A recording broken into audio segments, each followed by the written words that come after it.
Bienvenue à la bibliothèque de New Providence.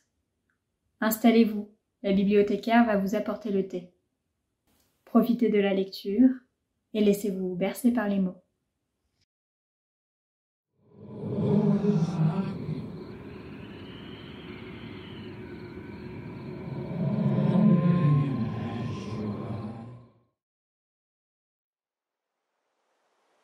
Chaque matin, du côté des falaises de Kingsport, la brume monte de la mer.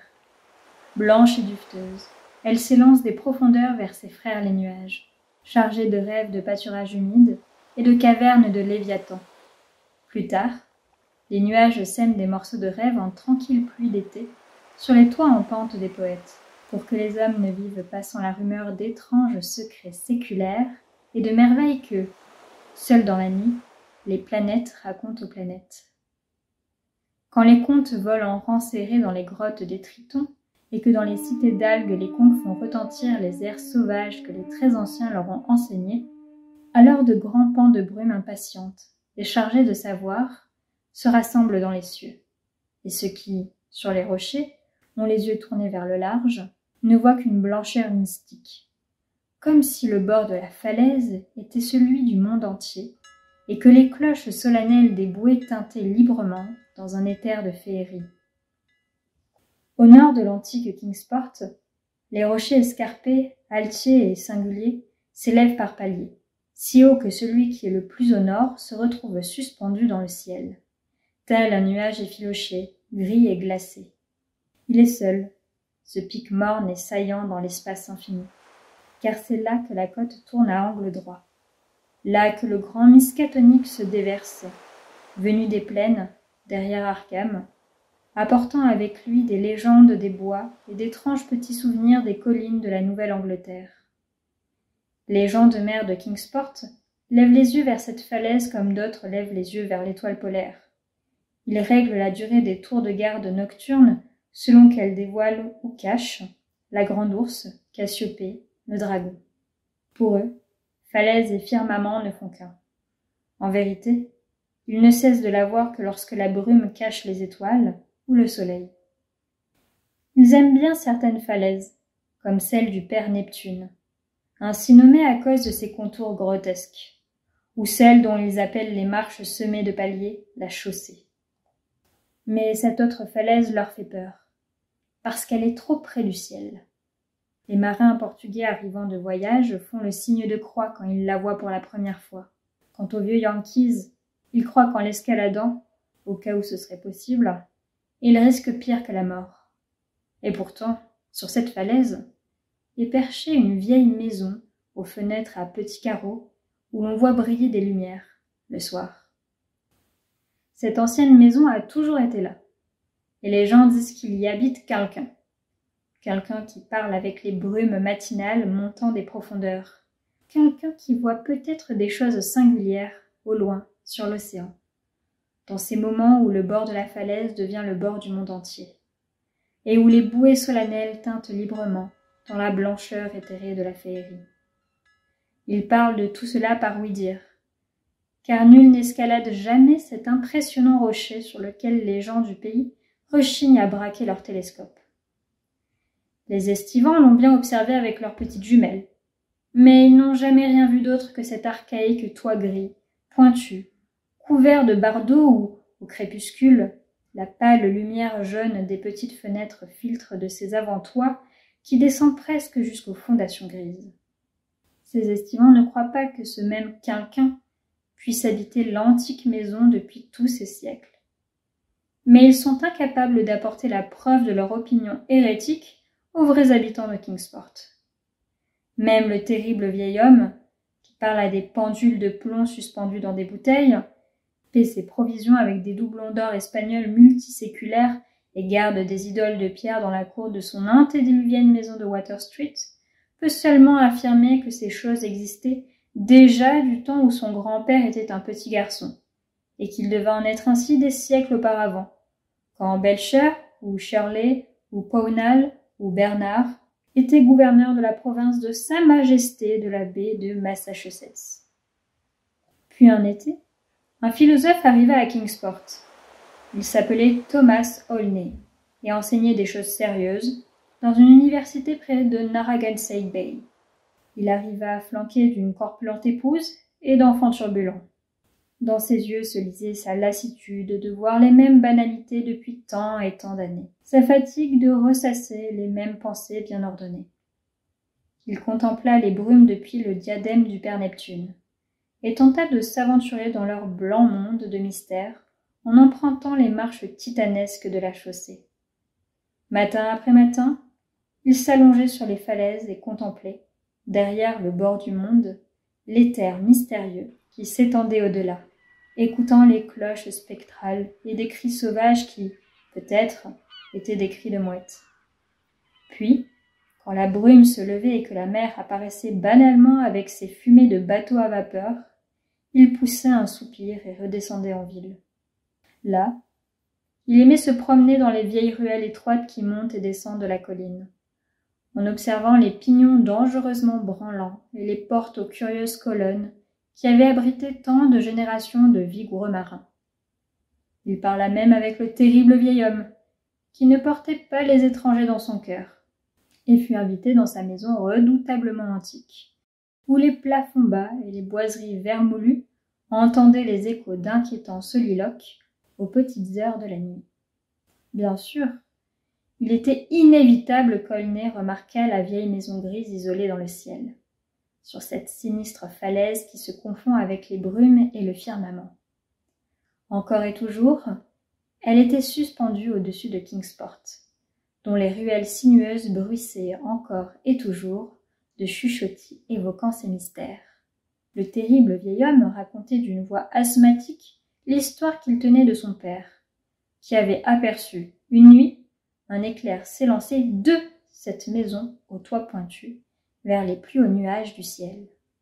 Et Mamie Horn, dans la petite demeure au toit en croupe, dans Ship Street, était entièrement recouverte de mousse et de lierre, grommelait de sa voix rauque, quelque on-dit qu'elle tenait de sa grand-mère, comme quoi des formes volantes surgissaient des brumes, à l'est, pour se diriger droit vers l'étroite et unique porte de cet endroit inaccessible, car la porte était bâtie dans le prolongement de la roche tournée vers l'océan, et ne pouvait être vue que par les navires en mer. Finalement, avide de découvrir des choses sortant de l'ordinaire, et n'en étant empêché ni par la peur que ressentaient les habitants de Kingsport, ni par l'habituelle indolence des estivants, Aulnay prit une résolution absolument terrible. Malgré une éducation conservatrice, ou à cause d'elle, car les vies routinières aspirent en silence à l'inconnu, il fit le serment solennel d'escalader cette falaise septentrionale que tout le monde évitait, et de visiter cette maison grise anormalement ancienne suspendue dans le ciel. Sans doute la partie la plus équilibrée de son esprit lui avait-elle soufflé que cet endroit était habité par des gens qui l'atteignaient depuis l'intérieur des terres, en suivant la rive la plus facile d'accès du Miskatonic, de l'autre côté de l'estuaire. Ceux-ci faisaient probablement leur marché à Arkham, sachant combien les habitants de Kingsport aimaient peu leur maison, à moins qu'ils ne fussent incapables de descendre du côté de Kingsport.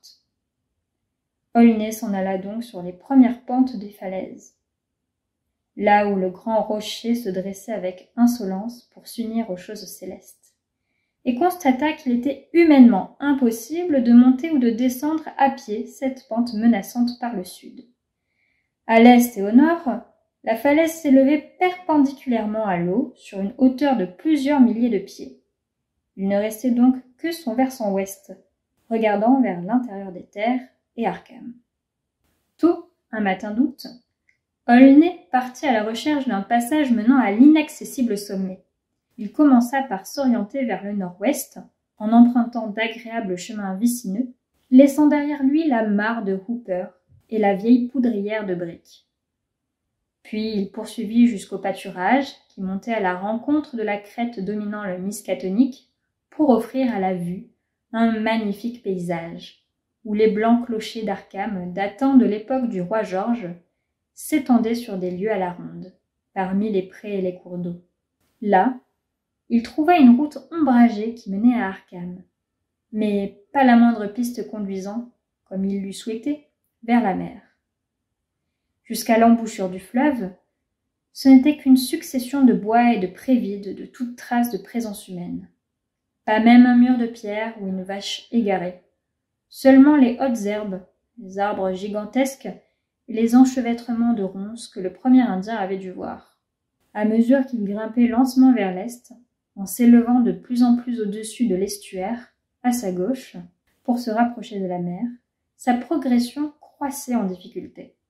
Si bien qu'il se demanda comment les habitants de cet endroit honni faisaient pour se rendre dans le monde extérieur et s'ils se rendaient souvent à Arkham pour s'y approvisionner. Puis il y eut de moins en moins d'arbres, loin au-dessous de lui. Sur sa droite, il aperçut les collines et les antiques toits et flèches de Kingsport. Depuis ces hauteurs, même Central High était minuscule. C'est à peine s'il arrivait à distinguer l'ancien cimetière, juste à côté de l'hôpital de la congrégation, dans les profondeurs duquel courait, selon la rumeur, un réseau de terribles cavernes et de tunnels.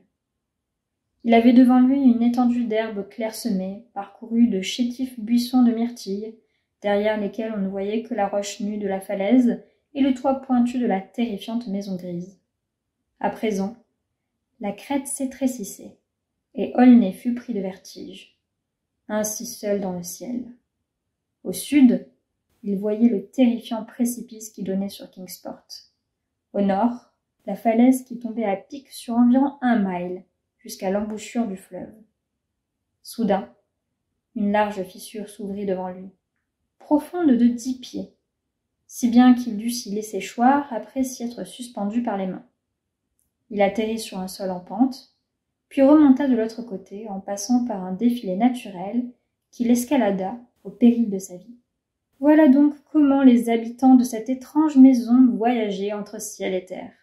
Quand il émergea de la fissure, une brume matinale était en train de se former, mais elle ne l'empêcha pas de voir distinctement la haute maison impie qui se dressait devant lui, des murs aussi gris que la roche, et en fait qui s'élevait audacieusement contre le blanc laiteux des vapeurs marines.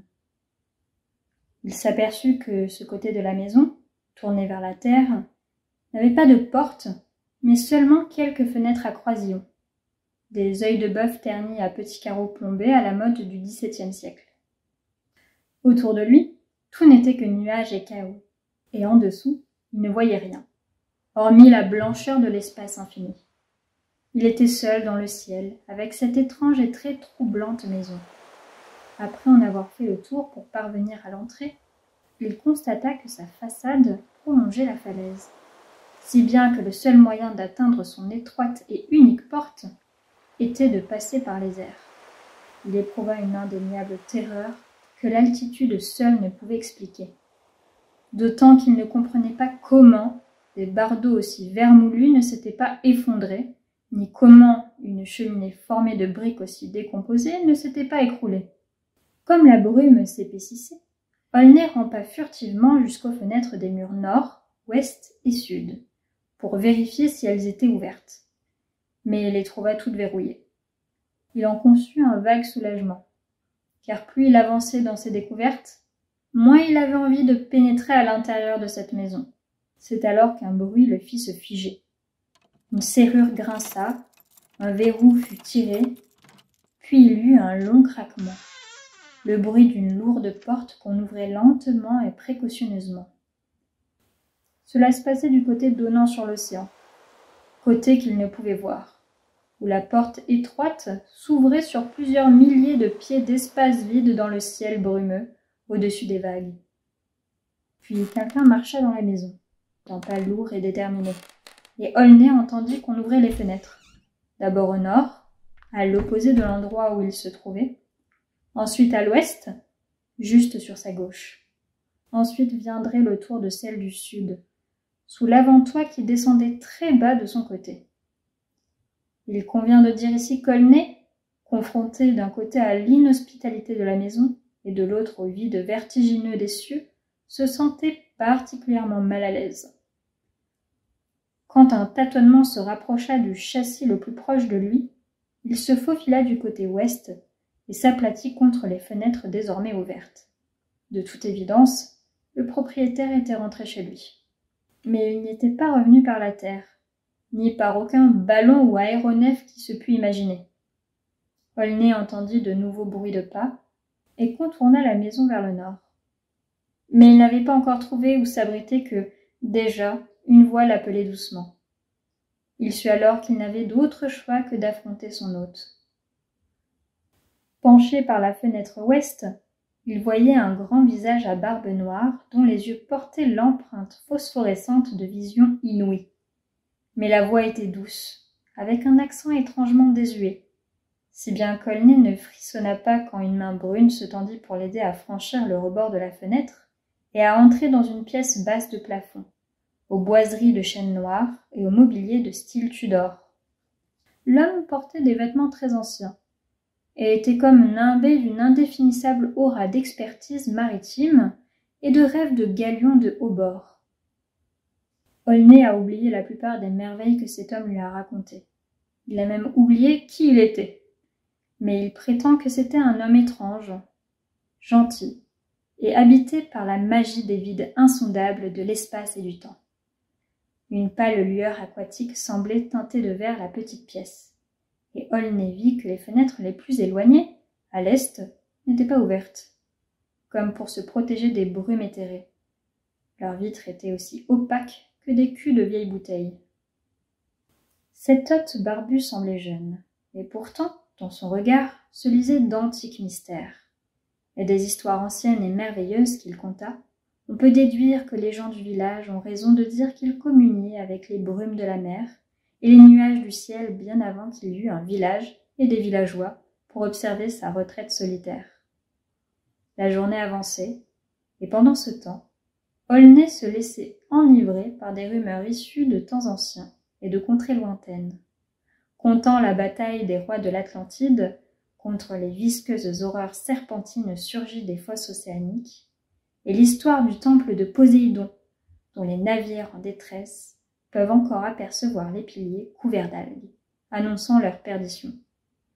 Lot évoqua l'époque des Titans, mais fut gagné par une sorte de gêne lorsqu'il aborda cette première époque trouble et chaotique d'avant la naissance des dieux et même des très anciens, celle où seuls les autres dieux venaient danser au sommet de l'Atenkla, dans le désert rocheux près d'Ultar, sur l'autre rive du Sky. À ce moment, des coups furent frappés sur cette ancienne porte de chêne cloutée, derrière laquelle ne se trouvait qu'un abîme de nuages blancs. Aulnay sursauta de terreur, mais l'homme barbu lui fit signe de ne pas bouger et marcha sur la pointe des pieds jusqu'à l'entrée. Là, il regarda à travers un tout petit Judas. Ce qu'il vit ne lui plut pas. Il porta un doigt à ses lèvres et fit le tour de la petite pièce, toujours sur la pointe des pieds, pour fermer toutes les fenêtres avant de revenir s'asseoir sur son vieux siège à côté de son invité. Aulnay vit alors une étrange silhouette sombre s'attarder devant les carreaux translucides de chacune des petites fenêtres, comme si le visiteur menait sa petite enquête avant de s'en aller, et se réjouit que son hôte n'eût pas répondu au coup frappé à la porte, car bien des choses étranges hantent le grand abîme, et celui qui arpente les rêves doit éviter de déranger ou de rencontrer celle qu'il vaut mieux laisser tranquille. Puis les ombres commencèrent à se rassembler. D'abord petites et furtives, sous la table, puis plus téméraires, dans les sombres coins lambrissaient. L'homme barbu esquissa d'énigmatiques gestes de prière et alluma de grands cierges dans des chandeliers de cuivre curieusement ouvragés. Ce faisant, il jetait des fréquents coups d'œil à la porte, comme s'il attendait quelqu'un. Au bout d'un moment, il sembla qu'on répondait à son regard par d'étranges petits coups secs frappés selon un très ancien code secret. Cette fois, il ne prit pas la peine de regarder à travers le Judas. Il fit basculer la grande barre de chêne et tira le verrou, déverrouillant la lourde porte et l'ouvrant toute grande aux étoiles et à la brume.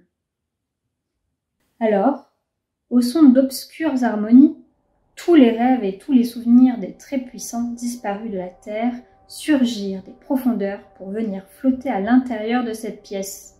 Les flammes dorées qui jouaient sur des chevelures d'algues éblouirent Aulnay, qui leur rendait hommage. Il y avait là Neptune, armé de son trident, des tritons taquins, des néréides fantastiques et des dauphins qui portaient en équilibre sur leur dos un grand coquillage crénelé où se dressait la forme terrible et grise de l'antédiluvien Nodens, seigneur du grand abîme. Les conques des tritons firent retentir des airs mystérieux. Les néréides produisirent des sons étranges en tapant sur leurs grotesques coquilles de bêtes inconnues tapies dans d'obscures grottes marines. Puis le vénérable Nodens tendit sa main parcheminée pour aider Olney et son hôte à grimper dans son vaste coquillage. Les conques et les gongs produisirent une effrayante clameur sauvage, et le fabuleux équipage, dont les cris se perdaient dans des échos de tonnerre, s'élança vers l'éther infini. Toute la nuit, à Kingsport, on scruta cette haute falaise chaque fois que l'orage et les brumes le permirent. Et lorsqu'à l'approche de l'aube les petites fenêtres s'assombrirent, on se mit à parler à voix basse de catastrophes et de malheurs. La corpulente femme d'Aulnay et ses enfants s'en allèrent alors prier leur Dieu, le fade et convenable Dieu des baptistes, en espérant que le voyageur trouverait quelqu'un à qui emprunter un parapluie et des caoutchoucs, à moins que la pluie ne s'arrêtât d'ici le matin. Mais l'aube émergea de la mer, ruisselante et couronnée de brume, et les bouées tintèrent solennellement dans des tourbillons d'éther blanc. Puis, à midi, des corps féeriques sonnèrent au-dessus de l'océan tandis qu'Aulnay, sec et le pied léger, descendait des falaises vers l'antique Kingsport, avec dans les yeux le regard de celui qui a vu des contrées lointaines. Il fut incapable de se rappeler le rêve qu'il avait fait dans la hutte de cette ermite sans nom, perché dans les cieux. Il ne put davantage expliquer comment il s'y était pris pour redescendre de cette falaise où nul avant lui ne s'était aventuré. De même, il lui fut impossible de s'entretenir de tout cela avec quiconque en dehors du terrible vieil homme, qui marmonna par la suite d'étranges paroles dans sa longue barbe blanche, jurant que l'homme qui était redescendu de cette falaise n'était plus tout à fait celui qui l'avait escaladé, et que quelque part sous ce gris toit pointu, ou dans les hauteurs inconcevables de cette sinistre brume blanche, flottait encore l'esprit perdu de celui qu'on appelait Thomas Aulnay. Depuis ce jour, au cours d'interminables et mornes années de grisaille et d'ennui, le philosophe a travaillé, mangé, dormi et accompli sans se plaindre tous ses travaux de citoyen. Il n'aspire plus à retrouver la magie des collines lointaines. Il ne soupire plus après les secrets qui émergent tels de vers récifs d'une mer insondable. La monotonie de ses journées n'est plus pour lui source de tristesse, et son imagination se contente de pensées bien disciplinées. Sa bonne épouse a pris encore du poids, ses enfants ont grandi, se préoccupent de choses sérieuses et savent se montrer utiles à l'occasion. Quant à Aulnay, il ne manque jamais une occasion de sourire poliment et fièrement quand les circonstances l'exigent. Il n'y a plus aucune lueur d'inquiétude dans ses yeux. Et s'il lui arrive encore de prêter l'oreille aux bouées solennelles et aux lointains corps féeriques, c'est uniquement la nuit, quand de vieux rêves battent la campagne. Il n'a plus jamais revu Kingsport. Sa famille n'en aimait pas les drôles de vieilles maisons et se plaignait de la qualité exécrable des canalisations. Il possédait maintenant une jolie villa à Bristol Island, où il n'y a pas de hautes falaises et où les voisins sont aimables et modernes. Mais à Kingsport, d'étranges rumeurs circulent, et le terrible vieil homme lui-même admet quelque chose que son grand-père n'a jamais évoqué. Car désormais, lorsque le vent du nord souffle en tempête depuis l'antique haute maison qui se confond avec le firmament, le silence terrifiant et inquiétant, qui existait déjà à Kingsport bien avant que la peste ne la frappe, est enfin rompu. Et les vieilles gens évoquent les chants joyeux et les rires emplis d'une joie supraterrestre qu'ils y entendent résonner. Ils disent que le soir il y a plus de lumière qu'autrefois aux petites fenêtres basses. Ils disent aussi qu'il y a de plus en plus souvent, là-bas, au nord, une flamboyante aurore boréale, étincelante de bleu, drapée de visions de mondes de glace, tandis que la falaise et la maison se détachent, noires et fantastiques, sur un fond sauvagement coruscant. Les brumes de l'aube sont plus épaisses, et les marins se demandent si tout le tintement étouffé qu'ils entendent en mer sont bien ceux des bouées solennelles. Le plus grave, cependant, est la disparition progressive des antiques terreurs dans le cœur des jeunes gens de Kingsport, qui sont de plus en plus enclins à écouter, la nuit, les faibles mugissements du vent du nord. Ils jurent que ni le mal ni la douleur ne peuvent habiter cette maison en toit pointu, car dans ces nouvelles voix résonne la joie, et, avec elle, le son de la musique et des éclats de rire. Ils ignorent la nature des contes apportés par les brumes marines à ce pic hanté qui se dresse au nord, mais ils se languissent d'en savoir plus sur ces merveilles qui frappent à la porte donnant sur la falaise quand les nuits s'y amoncellent. Les patriarches redoutent qu'un jour ils ne cherchent à se rendre les uns à la suite des autres sur cet inaccessible pic s'élevant dans le ciel, et n'y découvrent les secrets séculaires cachés sous l'abrupte toit à bardeaux qui fait partie des rochers, des étoiles et des anciennes peurs de Kingsport. Ils ne doutent pas que ces jeunes aventureux reviendront, mais ils pensent qu'une lueur aura peut-être disparu de leurs yeux et de leur cœur, une volonté. Ils ne souhaitaient pas voir la pittoresque Kingsport, avec ses ruelles grimpantes et ses pignons archaïques, sombrer petit à petit dans l'apathie, tandis que ce terrible et mystérieux nid d'aigle, où les brumes s'arrêtent pour se reposer au cours de leur route de la mer jusqu'aux cieux, le chœur des rires gagnerait, voix après voix, en force et en sauvagerie. Ils n'ont pas envie de voir les âmes de leurs jeunes quitter la douceur des foyers et les tavernes toits en croupe de la vieille Kingsport. Et ils n'ont pas envie non plus que les rires et les chants de cet endroit rocheux croissent en intensité. Car, de même que la voix qui est venue à apporter de nouvelles brumes de la mer et, du nord, de nouvelles lumières, ils disent que d'autres voix apporteront encore plus de brumes et de lumière, jusqu'à ce que peut-être les anciens dieux, à l'existence desquels ils ne font allusion qu'à voix basse, de crainte que le supérieur de la congrégation ne les entende, jusqu'à ce que peut-être, donc, les anciens dieux émergent des profondeurs et de Khadat l'inconnu, dans son désert de glace, afin de s'établir sur cette falaise mal famée, à côté des agréables collines et vallées d'un paisible peuple de pêcheurs. Ils ne veulent rien de tout cela, car pour les gens simples, tout ce qui vient d'un autre monde n'est pas le bienvenu, sans compter que le terrible vieil homme rappelle souvent ce qu'Aulnay racontait à propos de ses coups, que l'habitant solitaire redoutait et de la forme noire et inquisitrice qui se découpait dans la brume, derrière les yeux de bœuf plombés de ces étranges fenêtres translucides. De tout cela, cependant, les très anciens sont seuls à pouvoir décider, et pendant ce temps, la brume matinale continue à s'élever derrière ce pic solitaire et vertigineux où se dresse l'antique maison au toit pointu. Cette maison grise, aux avant-toits plongeant très bas, où l'on ne voit jamais personne, mais où le soir apporte des lumières furtives, tandis que le vent du nord se fait l'écho d'étranges festins. Blanche et dufteuse, elle s'élance des profondeurs vers ses frères les nuages, chargée de rêves de pâturages humides et de cavernes de Léviathan.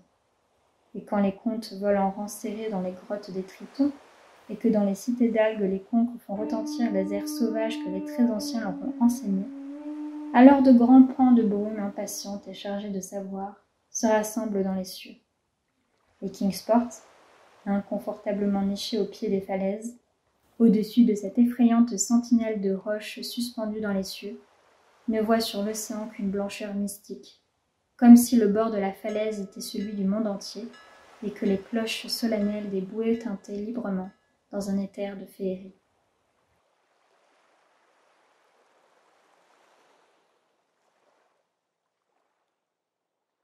La lecture touche à sa fin. N'oubliez rien derrière vous. Et on se dit à la prochaine fois.